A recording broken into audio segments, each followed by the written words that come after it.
Muy bien, hermano, vamos a abrir nuestras Biblias al libro de Ruth. Hoy vamos a empezar, hermanos, una nueva serie de estudio basado en el libro de Ruth. Recuerden que los días jueves estamos estudiando el libro de Jueces, que ya hemos terminado. Este jueves hemos empezado el libro de Ruth. Y yo les dije a los que se conectaron este jueves que íbamos a repasar y remachar la enseñanza del jueves el domingo, ¿ya? Con un desafío muy personal, práctico, de lo que nos enseña el libro de Ruth. El estudio bíblico, hermano, de libro por libro, es un método de estudio muy edificativo para la iglesia, para los creyentes, ¿no? Para los hijos de Dios. Y lo que sigue al libro que terminamos de Jueces es el libro de Ruth. ¿Recuerdan cómo termina el libro de Jueces? El último versículo dice que en aquellos días no había rey en Israel y cada uno hacía lo que bien le parecía. Eso significa que cada uno hacía lo que le daba la gana en realidad. Era un tiempo de caos, no solamente político, social, pero espiritual. ¿No es cierto? Los últimos capítulos de Jueces son muy tristes porque nos muestra la condición espiritual del pueblo. Cómo se habían apartado de Dios, dejando la ley de Jehová, dejando su enseñanza para irse tras otros dioses, tras otra cultura de los pueblos vecinos. Jueces, hermano, es un periodo muy oscuro y triste del pueblo de Israel. Y a eso le sigue el libro de Ruth, ¿ya? Y el libro de Ruth, hermano, es un libro que ha fascinado al mundo por su historia de amor. Son 4 capítulos que habla de una historia que parece una novela. Si hicieran, yo creo que han hecho ya, ¿no? Novelas, películas del libro de Ruth. Miren, ocuparían los primeros lugares, ¿no? En taquilla del cine. Es una historia maravillosa que realmente ha fascinado al mundo, ¿no? Ha interesado a muchos, ¿no? Porque es un libro encantador, realmente, ¿no? Nos habla de la inusual relación, o buena relación. Una inusual buena relación, dice, entre una suegra y una nuera. Muy rara relación, dice, ¿no? Usualmente no se llevan entre nueras y suegras, ¿no? Por eso le pusieron nuera, dice, ¿no? A la esposa de los hijos, porque no era para mi hijo. Él no dice la suegra, no era para mi hijo. Ya se quedó con nuera. Pero este libro, hermano, nos muestra que es posible, ¿no? Tener una buena y estrecha relación entre suegra y nuera. Vamos a ver cuál es el secreto, ¿ya? En esta historia. Nos habla también que de forma muy providencial, Dios, hermano, Dios saca de la miseria, ¿no?, a la abundancia. Ese es el mensaje de este libro, que Dios saca a la persona de su miseria a una vida abundante. Para eso vino Cristo. Ese es el deseo de Dios, que disfrutemos una vida plena, una vida abundante. Dios anhela nuestra felicidad, hermano. Dios anhela nuestro bienestar. Y este es un libro que nos va a hablar de cuál es el secreto de disfrutar una vida plena. Vemos a Dios también en este libro supervisando todo el movimiento de la redención, hermano. Es un libro que nos habla de la redención. Recuerden que todos los libros de la Biblia nos presentan a Cristo, ¿no? Tiene un solo tema la Biblia, Jesucristo. Y este es el libro que nos habla cómo Dios de manera soberana va supervisando el plan redentor. Porque aquí vamos a ver a una mujer que no era del pueblo de Israel, pero que es incluida dentro de la genealogía del Mesías. Vamos a mirar en el capítulo 4 cuando lleguemos ahí, ¿ya? Vemos entonces en este libro también el amor redentor de Dios. Jesucristo es el personaje principal de este libro, hermano.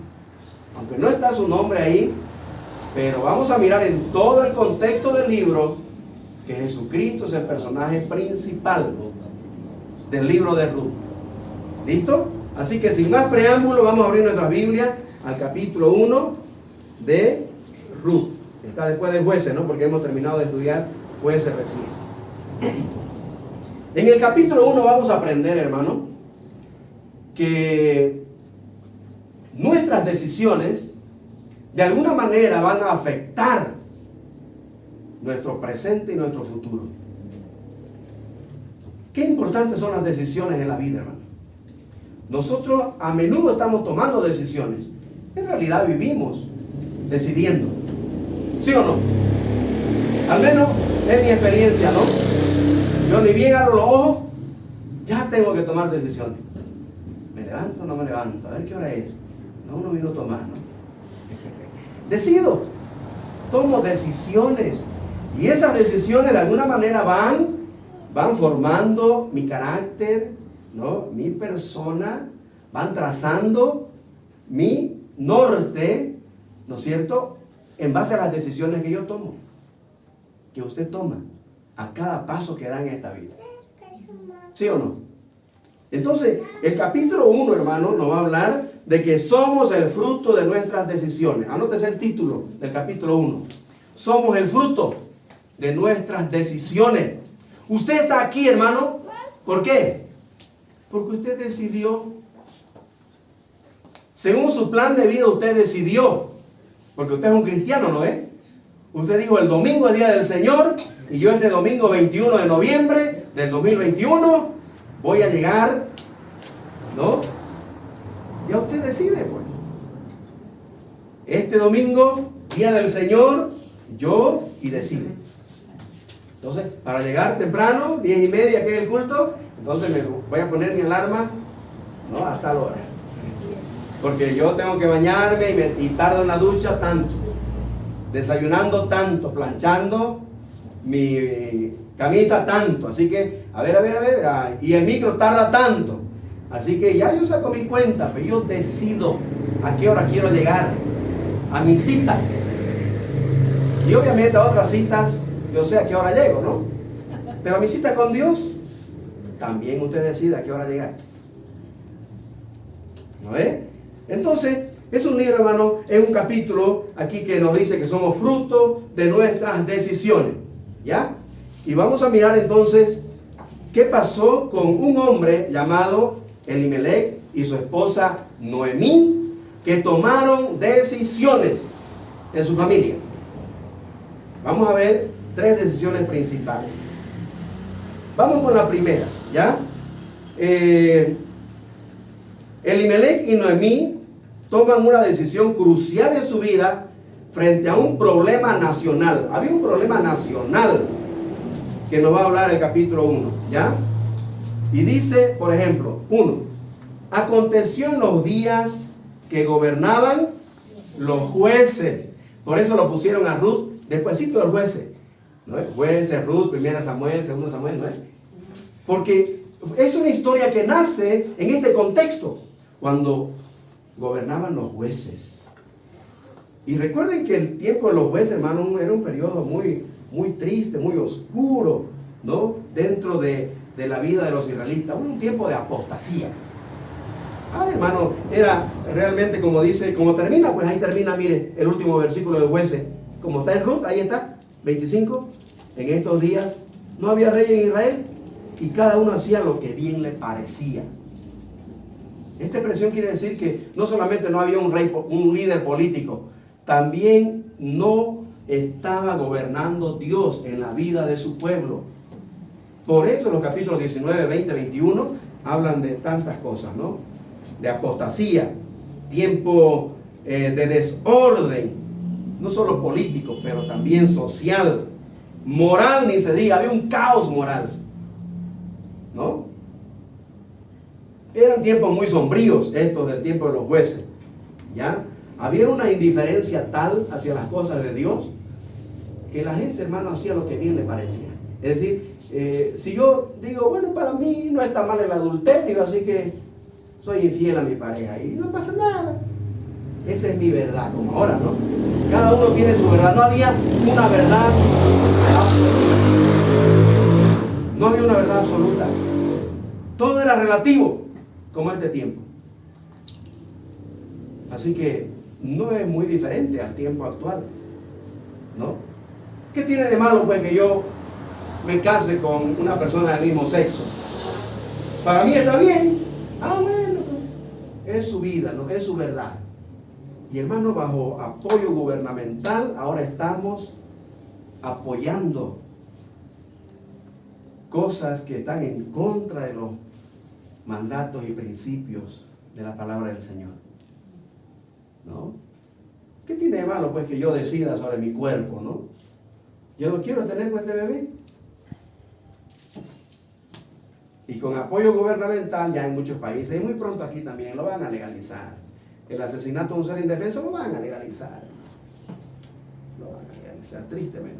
Como está yendo nuestra sociedad, lo van a legalizar. Y se va a legalizar el asesinato de un ser indefenso. Era realmente un tiempo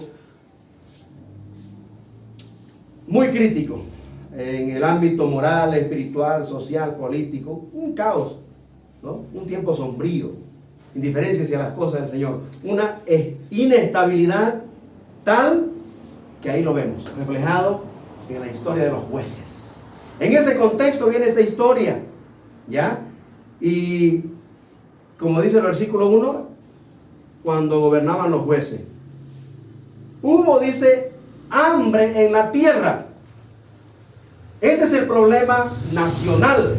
En la tierra de Israel hubo una crisis alimentaria, una crisis social, donde no había trabajo, no había producción. Y como la gente vivía de la agricultura y de la ganadería, cuidaban su rebaño, ¿no? De ovejas, su ganadito y sus sembradíos. Entonces no había hambre. Y cada que no había alimento, hermano, cada que había hambre en la tierra, era por dos cosas, ¿ya? Para Israel, estamos hablando del pueblo de Israel. Dios mandaba hambre a su pueblo para que uno se muevan del lugar, se vayan a otro lugar, ¿no? Como eran nómadas, entonces otro lugar, aquí, entonces se quedaban, más a su campamento. Y otro, el hambre también venía como consecuencia del pecado, ¿ya? Como corrección y disciplina del Señor, como un castigo de Dios, hasta que se conviertan de sus malos caminos. Entonces, los israelitas tenían que saber discernir cuál era el propósito de Dios con esa prueba, de mandar hambre a la tierra, ¿ya? De que no haya producción y que se mueran las ovejas, la vaca y las cabras y no haya alimento. Hambre, ¿ya? Entonces, este problema nacional hizo que Elimelech y Noemí tomaran una decisión. ¿Qué hacer frente a los problemas? ¿Qué hacer frente a este problema? Y hay dos opciones, hermano. Uno es enfrentarlos, ¿no? Y de alguna manera buscar soluciones, ¿sí? Y otra es huir, escapar, ¿no? Como muchos han hecho acá, ¿sí? Frente a la situación política, social, económica del país, me voy a España, no me voy a Italia, me voy a buscar el sueño americano, ¿no? Y salimos. Tomamos decisiones frente a un problema que de repente puede ser que sea la voluntad de Dios, hay que saber discernir eso, ¿no? Puede ser que no, Dios tiene otros planes detrás de esa prueba, de ese problema, ¿no? Pero Elimelech decidió con Noemí, no, aquí no vamos a prosperar nunca, ¿no? Con esta situación. He escuchado que en Moab no hay trabajo, no hay pan, así que vámonos a Moab. Así que armaron sus pilchas con sus dos hijos varones tenía, ¿no? Se fueron a Moab, dice el versículo 1. Y el versículo 2 dice, el nombre de aquel varón era Elimelech y de su mujer Noemí, y los nombres de su hijo, ahí está Malón y Kelión, efrateos de Belén, de Judá. Llegaron pues a los campos de Moab y se quedaron allí. Ahí echaron raíces, en los campos de Moab. Ahora tenemos que tomar en cuenta, hermanos, qué era Belén y qué era Moab. ¿Ya? ¿Quiénes eran los moabitas y quiénes eran los israelitas? El nombre Belén significa casa de pan, ¿ya? Y Moab significa de su padre o significa también deseada. Deseada. ¿Recuerdan quién era Moab? Era el hijo de Lot. ¿Con quién? Leyendo la Biblia, ¿no? Esa historia está en Génesis. Cuando recuerdan, Sodoma y Gomorra fue destruida, los únicos que se salvaron fueron Job, porque su mujer se quedó convertida en sal, en hidrato de sal, pero él se quedó con sus dos hijas, ¿no? Una mayor y una menor. Y bueno, hay incesto, hermano, ¿no? Y Moab es hijo de Lot con su hija mayor, ¿ya? Y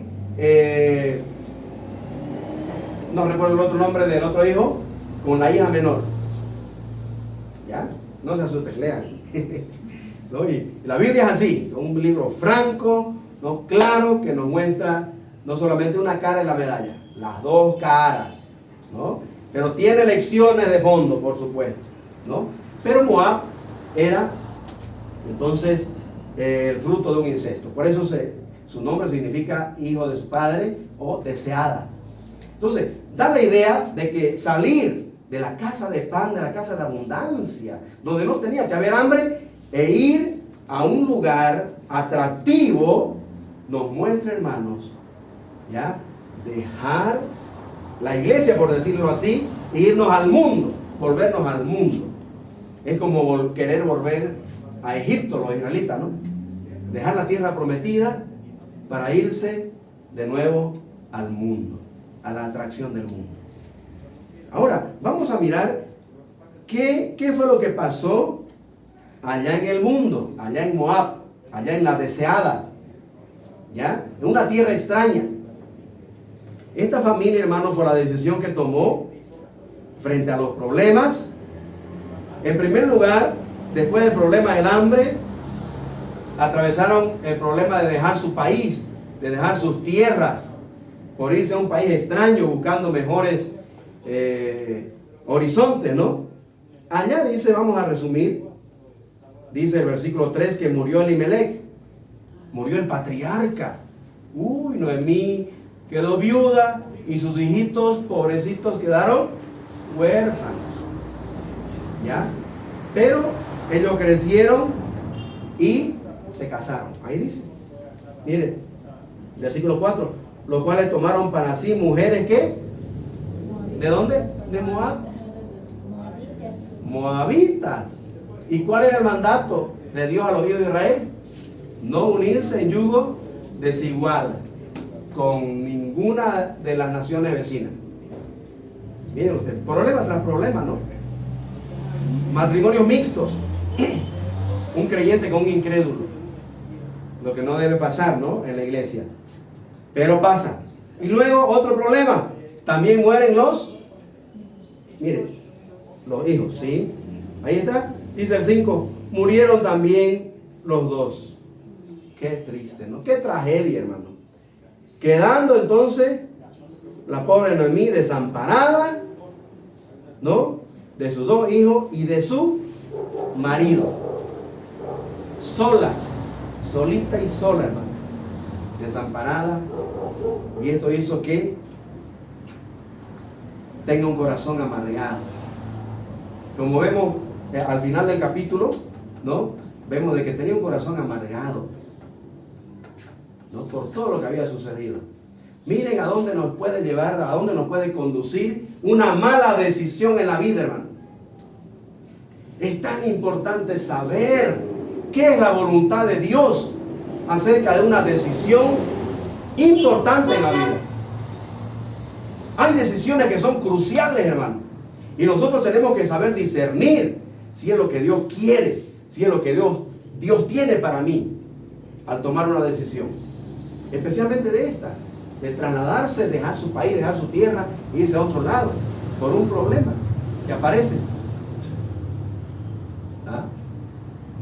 Y para eso, hermanos, tenemos que estar seguros de que realmente es la voluntad de Dios. Ahora, la decisión que toma esta familia en el contexto del gobierno de los jueces, podemos entender que no estaban caminando con el Señor. Y Dios tiene que ir apretando las clavijas ¿no? Porque Dios, hermano, tiene sus estrategias, cómo tratar con cada uno, de acuerdo a cómo somos, ¿no? De acuerdo a lo que necesitamos. Dios de a poco nos va puliendo, nos va formando, nos va ayudando en nuestro crecimiento. Entonces, esas fueron las consecuencias de una mala decisión frente a los problemas de la vida. Tenemos que saber, hermanos, realmente discernir qué es la voluntad de Dios frente a tal situación y tomar decisiones guiadas por Él para no tener dificultades en el camino. Evitar tragedias como las que pasó esta familia por una mala decisión. Número 2, viene la segunda oportunidad. Ya versículo 6. Viene la segunda oportunidad de tomar otra decisión. Y vamos a ver qué hace. Esta vez ya solita, Noemí, con su nuera. Dice el 6.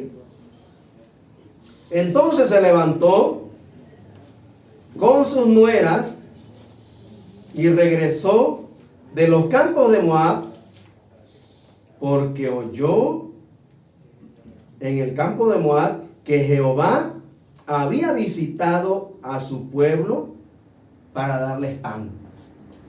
Miren si hayan tenido paciencia, ¿no? Ese problema, ese obstáculo, esa prueba iba a pasar. Y Dios, nuevamente, ¿no? Iba a mandar pan. Entonces, oyó una noticia. Aquí vamos a mirar decisión frente a la buena noticia. Lo primero que miramos de esta familia fue la decisión que tomaron frente a los problemas de la vida. El hambre. Hubo hambre. ¿Cuál fue la consecuencia? Tragedias, ¿no? Dificultades. Ahora veamos la decisión frente a la buena noticia. ¿Cuál es la buena noticia? Oír que Dios había visitado su pueblo. Ah, cuánta añoranza, ¿no? De su pueblo. De volver a su terruño, a sus tierras, que ya podían producir ahora pan, ¿no? ¿Qué es lo que hace? Pensemos primero, especulando un poquito, en la persona que trajo esa noticia. Hermano, cuán importante es que haya un mensajero que lleve buenas nuevas a la gente, para que tomen decisiones. No se habla nada de este mensajero, pero es importante, hermano. Tú y yo somos mensajeros de buenas nuevas.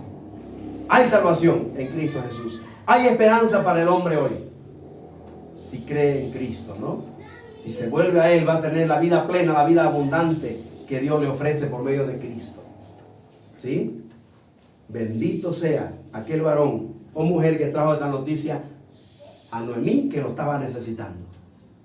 Estaba sufriendo. Ahí dice el versículo 5, ¿no? Que ella quedó desamparada de sus 2 hijos y de su marido. Sola, solita y sola. Ella y su soledad, ¿no? Y entonces escucha la buena noticia de que Dios visitó su pueblo, que ya le trajo pan. Y entonces ella tiene que tomar también una decisión. ¿Qué es lo que hace? Dice el versículo 7. Salió pues, después de haber oído, ¿no? Oyó la buena nueva. Salió pues, dice, del lugar donde había estado, y con ella sus 2 nueras. Y comenzaron a caminar para volverse a la tierra de Judá, para volverse a Belén, para volverse a Israel, la tierra prometida, donde fluye leche y miel. Aunque a veces, como miramos en esta situación, hay problemas, ¿no? Hay obstáculos que hay que superar y seguir adelante. ¿Ya? Ahora, ¿qué decide? Decide volver.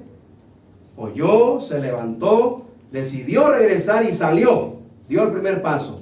Y entonces comenzó a caminar, ¿no? Y dicen los versículos siguientes, hasta el versículo 13, que empieza ella a darle consejo a sus nueras. Vamos a saltar un poquito, porque la historia está ahí, léala. Pero en resumen, le dice Noemí: vuélvanse, hijas mías, hagan su vida. Y la costumbre era que, para despedir a alguien tenían que salir, ¿no?, hasta la puerta de la ciudad y ahí despedirla, ¿no? Y en ese camino están conversando. Y Noemí les aconseja a sus nueras, ¿no? Y él dice: no, nosotros vamos a ir contigo donde tú vayas. No, le dice, mire, ya no hay esperanza, porque la cultura era judía de que si moría el hijo, ¿no? Y quedaba viuda la nuera quedaba viuda esperando que nazca otro hijo de la suegra, ¿no? Y se casaba con ese hijo, con su cuñado, para levantarle nombre al muerto, para que no quede sin descendencia. Son leyes del pueblo de Israel, ¿no? Que si leemos de repente, está creo en Deuteronomio, no, en Números, ¿no? En Levítico, ¿no? Están estas normas, estas reglas para el pueblo de Israel. Y entonces le dice ahí, oh, no, ya no hay esperanza porque soy vieja, y aunque esté esta noche con un hombre, van a esperar 18 años, ¿no? Para levantarle nombre al muerto con su hermano, con su cuñado. No, vuélvanse, hagan su vida y sean felices, le dice, con el hombre que Dios les dé. Versículo 8, versículo 9. Os conceda a Jehová que halléis descanso, cada uno en casa de su marido, que van a encontrar, ¿no? Vuélvanse.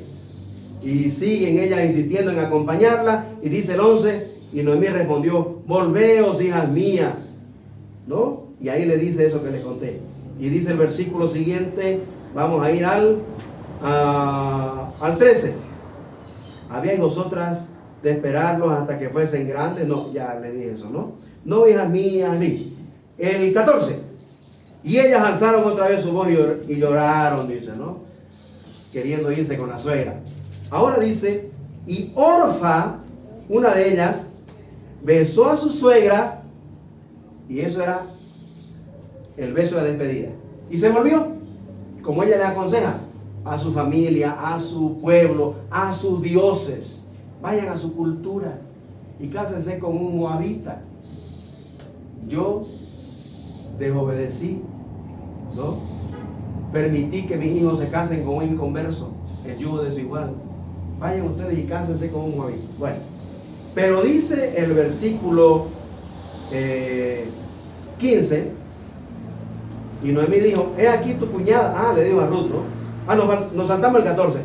Y ellas alzaron otra vez su voz y lloraron, y Orfa besó a su suegra, mas Ruth se quedó con ella. Ahí entramos a Ruth, a la otra nuera, ¿ya? Y el 15 le dice, Noemí, he aquí tu cuñada se ha vuelto a su pueblo, a sus dioses, a su casa. Vuélvete tú tras ella. Sigue aconsejando a Ruth. Ahora dice el versículo 15. Respondió Ruth, no me ruegues que te deje y me aparte de ti, porque a donde quiera que tú fueres, iré yo, y donde quiera que vivieres, viviré. Tu pueblo será mi pueblo, tu Dios mi Dios. Donde tú murieres, moriré yo, dice. ¿Qué tal? Bueno, aquí, hermanos, vamos con Noemí primero, ¿ya? Una decisión frente a una buena noticia, volver. En tercer lugar, una decisión frente al futuro. Una decisión frente al futuro. Hay la buena noticia de que Dios visitó a Israel. Noemí decide volver, pero sus nueras quieren ir con ella. Y ellas tienen que tomar decisiones también. Y Noemí les desafía. Piensen bien lo que van a hacer.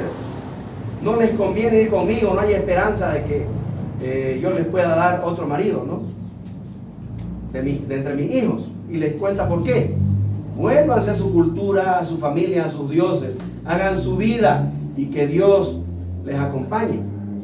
Pero encontramos que una de ellas vuelve, ya, toma su decisión frente a su futuro, ya, volver a su pueblo y buscar un marido de entre su pueblo. Pero Ruth decide formar su futuro con su suegra, con el pueblo de su suegra y con el Dios de su suegra, que eso es clave aquí. Amén. El tema es, hermano, de que estas nueras han escuchado hablar del Dios de Israel, han escuchado hablar del pueblo de Israel, han sabido las maravillosas obras del Dios de Israel en medio de su pueblo. Seguramente escucharon los 400 años de esclavitud, cómo Dios los sacó con mano poderosa, cómo Dios lo hizo pasar el mar rojo en seco, cómo Dios lo sostuvo en el desierto, donde dice que ni su ropa ni su calzado se gastaron, donde Dios les dio pan, les dio agua, donde no hay, ¿no? Les dio carne, los sostuvo, los libró de los peligros del desierto. La Biblia dice que del sol les cubría con una nube y les daba sombra, alivio. Y de noche en el frío del desierto, cuando no hay sol, ya una columna de fuego ya también, ¿no? Iluminándolos y dándole calor. Y estas moabitas habían escuchado del Dios de Israel. Por eso toman decisiones. Orfa con sus dioses, con su cultura, allá. Listo, es su decisión. Pero Ruth dice, no, yo voy a acompañarte a tu pueblo, yo voy a ser parte de tu religión, ¿ya? Porque seguramente ella empezó a creer en Jehová, el Dios de Israel, y toma su decisión frente al futuro que le esperaba, ¿ya? Y dice que Noemí al final, versículo 18, y viendo Noemí que estaba tan resuelta a ir con ella, ¿qué hace? No dijo más, no dijo más nada, se quedó callada. La fe de Ruth le cayó la boca a la suegra. Hermano, aquí hay una lección tremenda, ¿ya? Aquí vemos dos decisiones frente al futuro en la vida. Sobre todo frente al futuro, ¿no es cierto?, que nos presenta Dios, ¿ya? Una vida futura con Él y una vida futura sin Él. Así de sencillo. Y obviamente cada decisión tiene su fruto, ¿ya? Tiene su cosecha. Y vamos a mirar en el resto de esta historia cuál es la cosecha que recoge Ruth por la decisión de fe que toma, ¿ya? Ahora, versículos 19 al 22 al final, vemos la decisión de admitir su error. Vamos a ver lo que comenta la gente al verla a Noemí llegando con las manos vacías. Aquella que pensó ir tras mejores días, ¿no?, buscando el sueño americano o el sueño europeo, ¿no? Dice el versículo 20, no, el 19. ¿Está conmigo? Anduvieron pues ellas dos hasta que llegaron a Belén. Y aconteció que habiendo entrado a Belén, toda la ciudad se conmovió por causa de ellas. Escuchen esto. Y decían, ¿no es esta Noemí? Cuando le miraban pasar. Y ella le respondía, no me llamen Noemí. ¿Saben qué significa Noemí? Placentera. Placentera. No me llamen placentera, no me llamen dulce, sino llamadme, dice, Mara. ¿Qué significa Mara? Amarga. Qué contraste, ¿no? No soy más Noemí, sino Mara. Porque, subraye esto, aquí admite Noemí la mala decisión que tomaron. Y dice, porque en grande amargura me ha puesto el Todopoderoso. 21. Yo me fui llena de Israel, me fui llena, pero Jehová me ha vuelto con las manos vacías. ¿Por qué me llamaréis Noemí? Ya que Jehová ha dado testimonio contra mí. Y el Todopoderoso me ha afligido, me ha castigado, me ha azotado por la mala decisión que tomé de dejar su pueblo, dejar mi casa, dejar mi Dios e irme, ¿no?, a un país extraño. El versículo 22 dice, terminando el capítulo, así volvió Noemí y Ruth, la moabita, su nuera, con ella volvió de los campos de Moab y llegaron a Belén al comienzo de la siega de la cebada, porque Dios ya había visitado a su pueblo con pan. Ya había cosecha. Si hayan tenido un poquito más de paciencia, ¿no? Hayan superado, hermanos, esta prueba. Y tal vez, solo Dios sabe, nada de estas desgracias y tragedias que sufrieron en otro país extraño le haya pasado.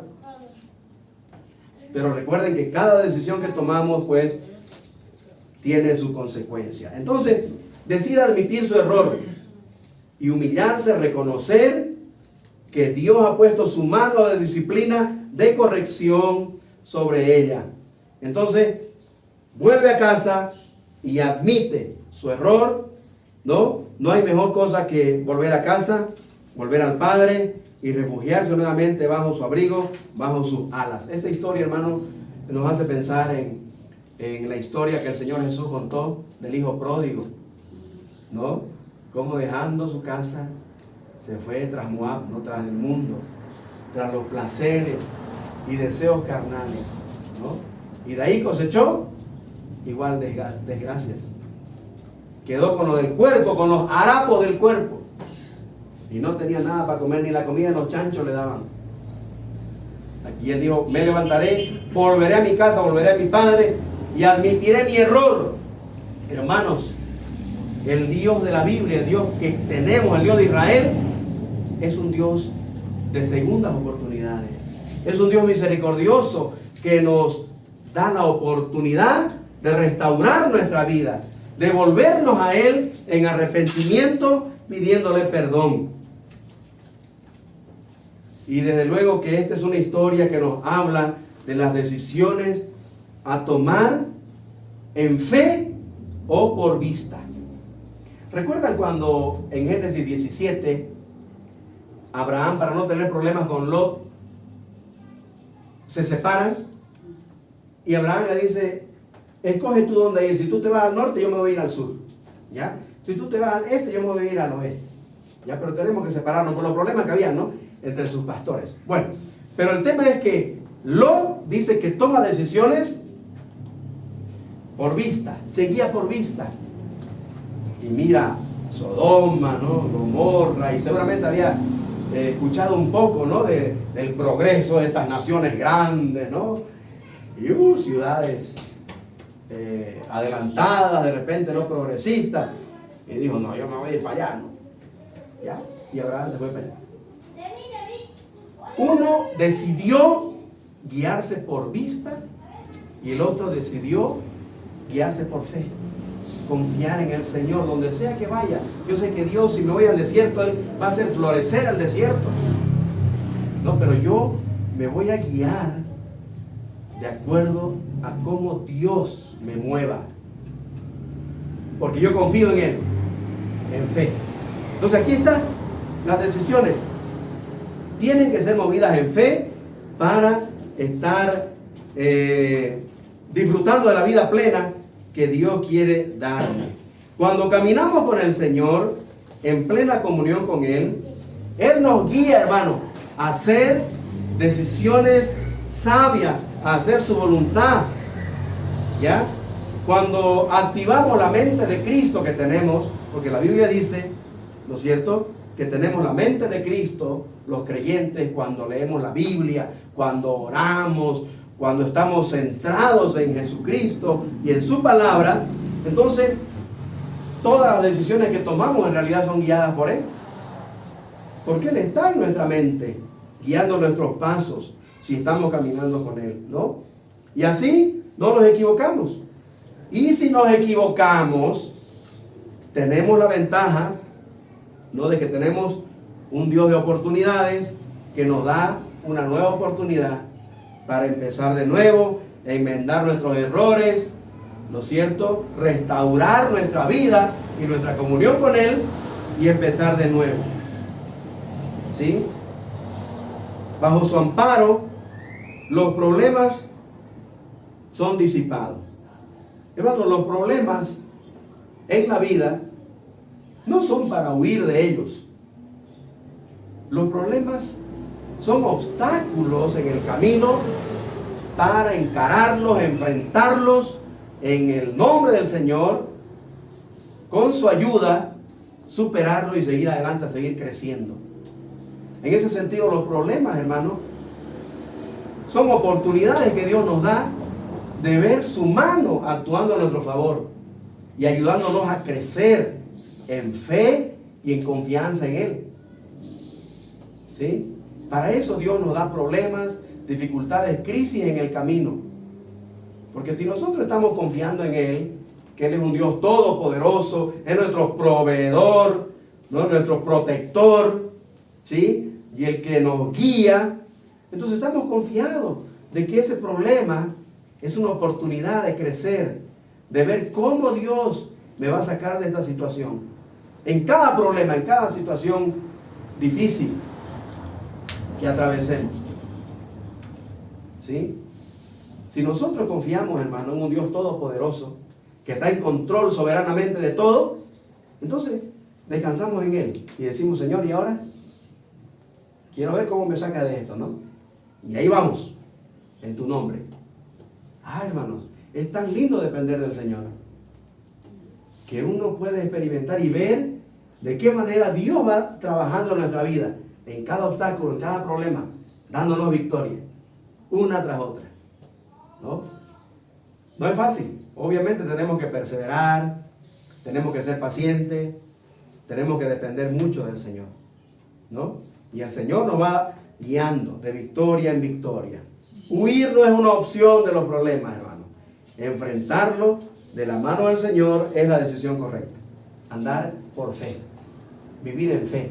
La vida cristiana, hermano, tiene que ver con vivir en fe, vivir por fe, no por la vista, no por lo que vemos, sino por lo que sabemos de quién está conmigo, según lo que dice su palabra.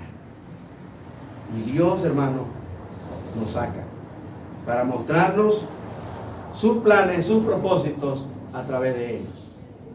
Seguramente he escuchado esta historia de un rey que puso un obstáculo en su camino, una piedra, ¿no? Y se escondió para ver cuál era la actitud de los que pasaban por ese camino real y vían ese obstáculo ahí. Y él miraba, observaba de su escondite, ¿no? Y pasaban nobles y caballeros y demás. Y vían el problema en el camino y le esquivaban, ¿no? Hacían desvío. Hasta que pasó un campesino con su carita, ¿no? Y se vio obstaculizado en el camino, ¿no? Por esa piedra. Y él con gran esfuerzo, ¿no? La quitó del camino, la hizo a un lado. Y cuando estaba por alzar su carga para seguir su camino, vio que donde estaba la piedra, ahí debajo había habido una bolsa, ¿no? Esa que manejaban antes, sus fichas, ¿no? Sus monedas. Vio una bolsa ahí debajo de la piedra, donde estaba la piedra, la alzó, la abrió y eran monedas de oro. Y una nota del rey que decía: este es el premio del que quite este obstáculo del camino. Wow. Esos son los problemas, ¿no? Oportunidades de cambiar nuestro estado actual y avanzar un poquito más y crecer un poco más en la estatura de Cristo, en nuestra confianza y dependencia del Señor. Yo no sé, hermano, qué tipo de obstáculos y problemas estás atravesando ahora, pero de una cosa estoy seguro, que son las oportunidades que Dios te está dando de crecer, de avanzar y experimentar cuán grande es el Dios en quien tú has confiado. Que el Señor nos bendiga, hermano, y nos ayude a vencer nuestros problemas, a encararlos y en el nombre del Señor salir adelante, salir victorioso y no huir de ellos. Amén. Amén. Vamos a orar. Amado Dios, te agradecemos por tu palabra, por el desafío de hoy, Señor. Sabemos que somos el fruto de las decisiones que tomamos en nuestra vida, Señor. Y por eso estamos aquí, por la decisión que hemos tomado, Padre, de seguirte, de confiar en ti, de depender de ti. Y sabemos, Señor, que los problemas de esta vida serán superados con tu ayuda. Por eso te agradecemos y nos encomendamos en tus manos en el nombre de tu amado Hijo, el Señor Jesucristo. Amén. Amén. Y amén. Muy bien, vamos a pedir a los niños que pasen y tengan su tiempo.